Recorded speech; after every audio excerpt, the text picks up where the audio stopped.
WhatsApp guys, this is Shomojit Bonik and welcome to my channel biomate kit with Bonik, जहां पर हम लोगों ने पॉलिनेशन के बारे में, माइक्रोस्पोरेंजियम, मेगास्पोरेंजियम और जो जो छोटा छोटा टॉपिक्स है sexual reproduction in flowering plants, इस वाले टॉपिक में बहुत सारे सब टॉपिक्स डिस्कस कर चुके हैं हम लोग। तो अगर आपने वो वीडियोस नहीं देखे तो आई बटन पे जाओ, लिंक दिया हुआ है, प्लेलिस्ट चलाओ, हर एक वीडियो को देख लो और उसको देखने के बाद ये वाला वीडियो पे आओ, ये चैप्टर को देख लो, क्योंकि I think those videos will make your concept much more stronger for your boards exam और योर नीट। ओके गाइस, तो चलिए without any further introduction let's start the video.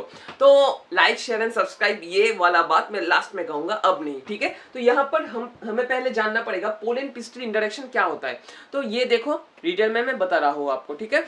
NCERT में ये टर्म दिया हुआ है।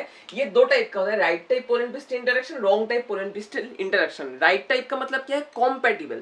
कॉम्पैटिबल जो होता है, अगर तुम यहाँ पर एक स्टिग्मा सोचो, ये ठीक है, ये सोचो तुम स्टाइल, और ये यहाँ पर नीचे है ओवरी, ठीक है। क्या होता है नेचुरली हम लोग जानते हैं ऑटोगैमस फ्लावर। ऑटोगैमस फ्लावर का मतलब क्या है? ऑटोगैमस फ्लावर का मतलब है जो ये अगर यहाँ पर एक स्टेमन रहे तो इससे अगर पोलन आए और इसको फर्टिलाइज करे तो वो होगा ऑटोगैमी, ठीक है। तो सेल्फ पॉलिनेटेड प्लांट्स जो होते हैं, ठीक है, सेल्फ पॉलिनेटेड, सेल्फ लिख दे रहा हूं, सेल्फ पॉलिनेटेड, पॉलिनेटेड जो खुद के मतलब खुद के पोलन के प्रेफर करेंगे फर्टिलाइजेशन के लिए, ठीक है। तो ये जो प्लांट है, ये प्लांट है S1 प्लांट, ठीक है। और प्लांट 2 से एक पोलन आया है, प्लांट 2 से, जिसे हम कहेंगे S2, ठीक है। तो यहाँ पर दोनों पोलेंस आएंगे, पोलेंस आकर क्या करेंगे? बैठ जाएंगे स्टिग्मा के ऊपर, ठीक है, इस तरह से कुछ नाच रहे हैं पोलेंस आकर इस तरह से, क्योंकि वो बैठ गए हैं, ठीक है, ठीक है, बैठ गए हैं। तो ये होगा, ये खुद मतलब ये पोलन जो आया है, S1 पोलन जो आया है, वो खुद के मतलब प्लांट S1 से ही आया है, और ये जो पोलन आया है ये S2 प्लांट से आया है, ठीक है। तो ये एक कैपेबिलिटी होता है जो पिस्टिल का होता है, मतलब स्टिग्मा का होता है, वो क्या कर सकते हैं? इनहिबिट कर सकते हैं किसी भी पोलन को, ठीक है।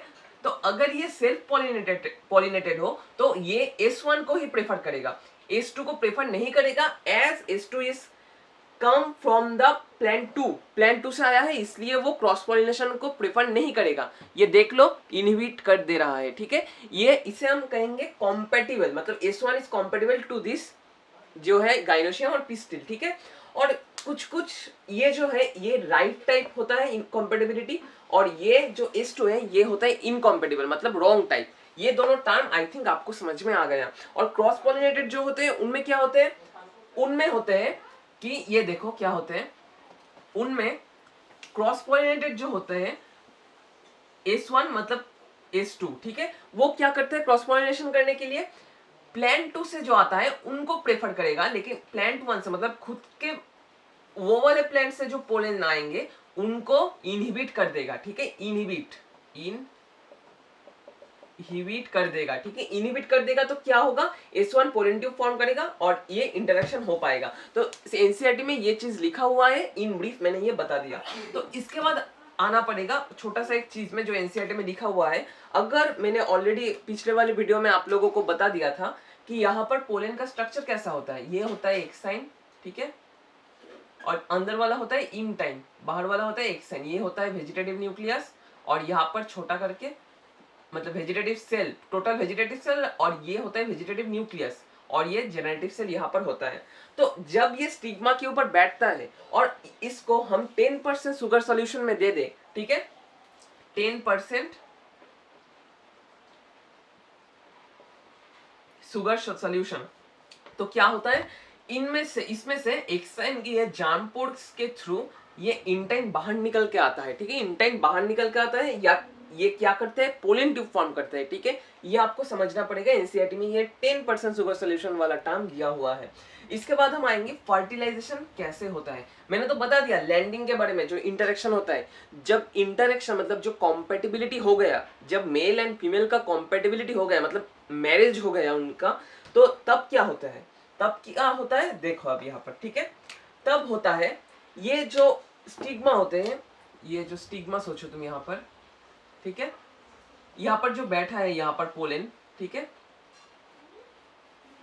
बैठा है, स्टिग्मा के ऊपर से कुछ सिक्रेशन होते हैं जो पोलन एब्जॉर्ब करते हैं, एब्जॉर्ब करके क्या होते हैं वो इस तरह से फुल मतलब गोला हो जाते हैं, ठीक है, प्रोलिफरेट करता है पोलन भी। पोलन जब एब्जॉर्ब करता है वाटर को तो क्या होता है, तो इसका इंटाइन एनलार्जमेंट होता है, ठीक है, इस तरह से कुछ, ठीक है, एक साइन टूट जाता है, एक साइन के अंदर से, वो टूटा हुआ एक साइन के अंदर से ये इंटाइन बाहर निकल के आता है, ठीक है, इंटाइन बाहर निकल कर आ गया इस तरह से कुछ, ठीक है, और ये एक साइन तो ऑब्वियसली चारों तरफ है। इंटाइन कहां पर हो रहा है, ये हो रहा है कहां पर, स्टिग्मा के ऊपर, ठीक है, स्टिग्मा, ये स्टिग्मा सोच लो तुम, ठीक है, ये स्टिग्मा सोच लो, इस तरह से कुछ हो रहा है। तो यहाँ पर क्या रहेगा, यहाँ पर रहेगा वेजिटेटिव न्यूक्लियस, ठीक है, और ये जो न्यूक्लियस था जेनरेटिव न्यूक्लियस, मैंने ऑलरेडी पिछले वाले वीडियो में बता दिया था, जेनरेटिव न्यूक्लियस ये क्या करते हैं, दो गैमेट फॉर्म कर लेते हैं, ठीक है, दो गैमेट मतलब क्या, एन, ठीक है, दो गैमेट फॉर्म कर लेते हैं। दो गैमेट फॉर्म करने से क्या होगा, ये हो गया एक स्पर्म एन, ठीक है, एक स्पर्म होता है एन और एक स्पर्म होता है एन, कुछ इस तरह से स्ट्रक्चर्स रहते हैं, ठीक है, देख लो, ठीक है, इस तरह से जाते हैं अंदर, ठीक है, घुसता जाता है, ठीक है, इस तरह से घुसता है। इसके बाद क्या होता है, ये हो गया हमारा पोलन ट्यूब फॉर्मेशन, ठीक है, पोलन ट्यूब फॉर्मेशन। तो इसके बाद होता है एंटर करता है किसमें, ओव्यूल में, ओव्यूल के अंदर और एम्ब्रायो सैक के अंदर एंटर करेगा। कैसे करेगा देख लो आप, ठीक है, ये हमारा सोचो तुम ऊपर वाला है स्टिग्मा, स्टिग्मा से नीचे निकला स्टाइल, ठीक है, और भी स्टिग्मा से नीचे निकला स्टाइल, स्टाइल के नीचे ये क्या है, ये है ओवरी, ये हो गया हमारा ओवरी, ठीक है। ओवरी होने के बाद क्या होगा देखो, ओवरी हो गया तो यहाँ पर जो रहेगा, यहाँ पर रहेगा हमारा क्या, एम्ब्रायोसैक, एनसीईआरटी से ही मैं बता रहा हूँ आप लोगों को, ठीक है, एम्ब्रायोसैक कुछ इस तरह से हमारा रहेगा, ठीक है, एकदम सिंप्लीफाइड वे में मैं आपको बता रहा हूँ ये चीज। तो अब क्या होगा, ये देखो ऊपर तो हमारा आ गया है, यहाँ पर तो हमारा मेन जो आ गया है, हमारा मेन जो मेल गैमेट, ठीक है, तो यहाँ से पोलन ट्यूब फॉर्म होगा, इस तरह से जाएगा, ठीक है, जाकर क्या होगा, यहाँ पर घुस जाएगा, अंदर घुस जाएगा इस तरह से कुछ, ठीक है। मैंने ऑलरेडी आपको बता दिया था ये होता है मेनली माइक्रोपाइलर एंड, ठीक है, ये एनाट्रोपस ओवरी में माइक्रोपाइलर एंड होता है, ठीक है, एनसीईआरटी में ये देखो एक्चुअल डायग्राम इस तरह से होता है, लेकिन ड्राइंग के लिए मैं इस तरह से बना रहा हूँ, और अगर आप देखना चाहते हो तो कुछ इस तरह से रहता है, ठीक है, इसको चारों तरफ इंटेगुमेंट रहता है, ठीक है, इंटेगुमेंट रहता है इसके चारों तरफ, ठीक है, ये वाला पोर्शन इंटेगुमेंट है, ठीक है, इंटेगुमेंट रहता है। इंटेगुमेंट रहने के बाद ये क्या होता है, यहाँ पर देखो तीन तरह के सेल होते हैं, ये मैं यहाँ पर क्लियर कर दे रहा हूँ, तो आप लोग देख लो यहाँ पर क्या किस तरह से रहते हैं।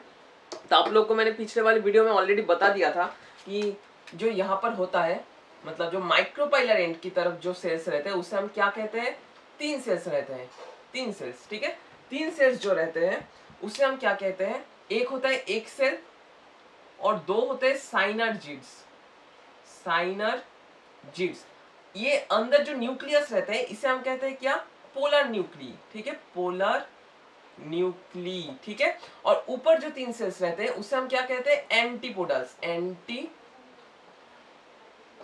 ठीक है, ये तीन चीज आपको याद रखना होगा, एंटीपोडल्स। तो ये आते हैं यहाँ पर दो तो साइनर्जिड्स है, तो यहाँ पर साइनर्जिड्स का एक जो प्रॉपर्टी है, साइनर्जिड्स कुछ इस तरह से रहता है और यहाँ पर कुछ सेलुलर थिकनिंग्स रहते हैं, ओके गाइस, साइनर्जिड्स में यहाँ पर कुछ सेलुलर थिकनिंग्स रहते हैं, ठीक है, और यहाँ पर होता है मेन हमारा एक सेल, ठीक है, वेटिंग कर रहा है कब मेल आएगा उसको पुकारेगा, ठीक है, तो इससे घुस जाता है, ये क्या करता है, ये देखो इससे ये जो पोलन ट्यूब आया था ऊपर से आकर नीचे से होकर ये साइनर्जिड्स के ये इसे हम क्या कहते हैं, फिलीफॉर्म एपैरेटस, फिलीफॉर्म एपैरेटस, ठीक है, एपैरेटस, ठीक है, एपैरेटस के थ्रू घुस जाता है, और यहाँ पर स्टाइल के थ्रू जब आता है, स्टाइल के थ्रू आता है, ये सॉफ्ट टिश्यू को डैमेज करके आता है, मतलब इस तरह से अगर रेजिस्टेंस हो तो इसको इस तरह से जाता है पोलन ट्यूब अंदर, ठीक है।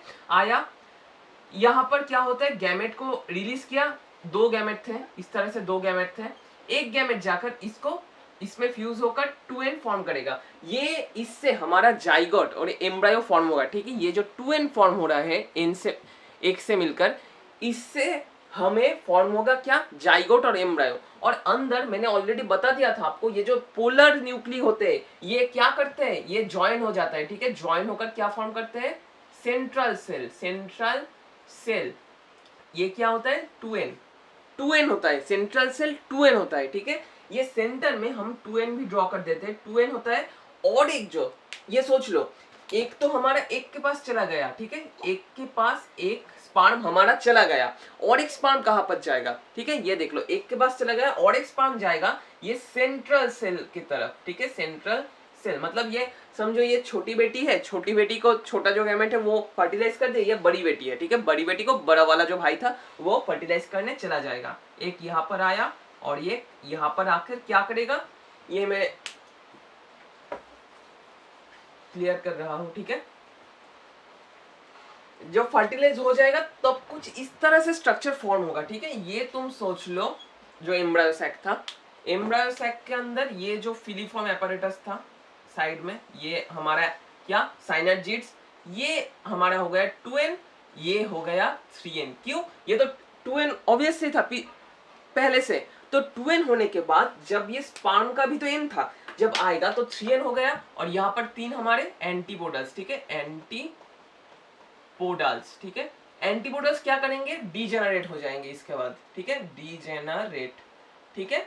और ये क्या करेगा, प्रोलिफरेट करेगा। तो अब हम आएंगे एंडोस्पर्म कैसे फॉर्म होता है। आप लोग, मैं जानता हूँ आप लोगों का थोड़ा कंफ्यूजन है, व्हाट इज एंडोस्पर्म। तो एंडोस्पर्म होता है फूड रिजर्वर, ठीक है, फूड रिजर्वर। जो एम्ब्रायो, अगर तुम सोचो एक एम्ब्रायो है जो ग्रो करेगा, धीरे धीरे ग्रो करेगा, तो कैसे वो ग्रो करेगा, उसको तो फूड चाहिए होगा, वो तो फूड खुद सिंथेसिस नहीं कर सकते एक एम्ब्रायो, ठीक है। तो इसीलिए एंडोस्पर्म होता है, एंडोस्पर्म से वो फूड मतलब जो एनर्जी लेते हैं एंडोस्पर्म से ही वो लेते हैं, ठीक है। तो चलिए देख लेते हैं कैसे एंडोस्पर्म फॉर्म होता है, ठीक है। हमारा ये हो गया, आई थिंक आप लोगों को समझ में आ गया जो मैं बताना चाहता। तो चलिए अब देख लेते हैं कैसे एंडोस्पर्म फॉर्म होता है और कैसे एम्ब्रायो फॉर्म होता है। Okay guys, and I think आपको ये वीडियो समझ में आ रहा है और अच्छा लग रहा है। अगर आपको ये वीडियो अच्छा लगा तो obviously don't forget to like the video and don't forget to share this video to your friends. Okay guys, तो चलिए देख लेते हैं अब, ठीक है। पहले हमें जानना पड़ेगा, जो पहले हमने ऑलरेडी जान लिया है, सॉरी, ठीक है। ये तो हो गया हमारा मेन जो था एम्ब्रायो सैक के अंदर। ये जो 3n होता है, ये जो 3n होता है, ये इसे हम क्या कहते हैं, ट्रिपल फ्यूजन। ट्रिपल फ्यूजन क्यों, ये जो फीमेल गैमेट था, फीमेल जो था 2n का सेंट्रल सेल, और यहाँ पर जो मेल था n का, फ्यूज करके होगा तो ये 3n, तो इसे हम कहेंगे ट्रिपल फ्यूजन। ये जो इनिशियल न्यूक्लियस फॉर्म हुआ होता है, इसे हम क्या कहते हैं, इसे हम कहते हैं प्राइमरी एंडोस्पर्म न्यूक्लियस, ठीक है, जिससे शॉर्ट फॉर्म है PEN, ठीक है, PEN और NCERT में, मतलब इसे हम कहेंगे प्राइमरी एंडोस्पर्म न्यूक्लियस। और यहाँ पर जो सेल होता है, ये तो हमारा जाइगोट है बहुत ही पुराना। तो यहाँ पर देखो क्या होता है, पहले N मतलब फीमेल का N और मेल का N, ठीक है, अटैच हुए, ये फर्टिलाइजेशन नंबर 1 हुआ, ठीक है, और ये फर्टिलाइजेशन नंबर 2 हुआ। तो क्या हुआ, दोनों तरह से फर्टिलाइज यहाँ पर हो रहे हैं। मतलब fertilisation occurs in 2 ways, one is triple fusion and second is double fusion, जो भी कहो तुम, ठीक है। तो इसलिए इसे हम कहते हैं डबल फर्टिलाइजेशन। क्यों, क्योंकि यहाँ पर 2 तरह से फर्टिलाइजेशन हो रहा है। आई थिंक आप लोगों को ये कॉन्सेप्ट समझ में आया, बोर्ड्स के लिए इंपॉर्टेंट है, नीट के लिए तो ऑब्वियसली इंपॉर्टेंट है ये चीज। ये हमारा हो गया ये छोटा सा चीज। तो इसके बाद हम जाएंगे एंडोस्पर्म न्यूक्लियस कैसे एंडोस्पर्म फॉर्म करेगा टोटली, ठीक है। तो चलिए देख लेते हैं वो एंडोस्पर्म जो न्यूक्लियस है वो क्या करेगा। एंडोस्पर्म न्यूक्लियस पहले डिवाइड करेगा और बहुत सारा न्यूक्लियस क्रिएट करेगा, ठीक है। ये देखो कुछ इस तरह से, मतलब इस तरह से, कुछ इस तरह से बहुत सारा न्यूक्लियस क्रिएट करेगा डिवाइड करके, माइटोसिस करके, ठीक है। ये जो होगा इसे हम कहेंगे free cellular nucleus, free nuclear endosperm, sorry free cellular नहीं, फ्री न्यूक्लियर एंडोस्पर्म, ठीक है। ठीक है, ये होते हैं free nuclei forming free nuclear endosperms. ठीक है, फ्री न्यूक्लियर एंडोस्पर्म, इसे हम कहेंगे ये। तो नॉर्मली आपको एक क्वेश्चन होगा, इसका एग्जांपल क्या है? Coconut water. क्यों कोकोनट वाटर? अगर तुम कोकोनट को लो, ये देखो पिक्चर देखो कोकोनट का, ठीक है, जो अंदरूनी वाटर होता है, मतलब ये जो वाटर वाला पोर्शन होता है, जिसमें वाटरी पोर्शन होता है, वो क्या होता है? वाटरी पोर्शन वो क्या होता है? वो इस तरह का होता है। ठीक है, मतलब क्या, ये एनसीईआरटी में लिखा हुआ है, the number of free nuclear formed before cellularization vary greatly. The coconut water from tender coconut that you are familiar with nothing but free nuclear endosperm. ये जो वाटरी पोर्शन होता है ना, ये क्या होता है? Free nuclear endosperm, free nuclear endosperm. ठीक है, और इसका बाहरी जो व्हाइट पोर्शन होता है ना, व्हाइट पोर्शन, ठीक है, व्हाइट पोर्शन, इसे हम कहते हैं सेलुलर एंडोस्पर्म, सेलुलर एंडोस्पर्म। ठीक है, सेलुलर का मतलब क्या है? सेलुलर एंडोस्पर्म का ये जो अंदर वाला अंदरूनी पार्ट है, जो अंदरूनी फ्री न्यूक्लियर पार्ट है, वो जब यहाँ पर सेल वॉल फॉर्म कर लेते हैं, ठीक है, तो सेल फॉर्म हो रहा है ना यहाँ पर, एज न्यूक्लियर के चारों तरफ सेल मेम्ब्रेन हो रहा है, तो इसे हम कहते हैं, क्या कहते हैं इस वाले पार्ट को? Cellular endosperm. ठीक है, ये दोनों चीज आपको याद रखना पड़ेगा। कोकोनट का watery portion is free nuclear endosperm and white cellular portion is cellular endosperm. ठीक है, ये हमारा हो गया सेलुलर। और एक टाइप होता है हेलोबियल टाइप, जिसके अंदर सेलुलर एंड ये न्यूक्लियर टाइप दोनों रहता है, जो आपको याद रखना नहीं पड़ेगा अब तक के लिए। ठीक है, तो ये हमारा हो गया। तो इसके बाद हम आते हैं एम्ब्रायो कैसे फॉर्म होते हैं। ठीक है, एम्ब्रायो मतलब ये 2n सेल से कैसे एम्ब्रायो फॉर्म होता है। ठीक है, 2n सेल से। ठीक है, तो चलिए देखते हैं वो, मतलब ये इससे एम्ब्रायो कैसे फॉर्म होगा, तो चलिए देख लेते हैं वो।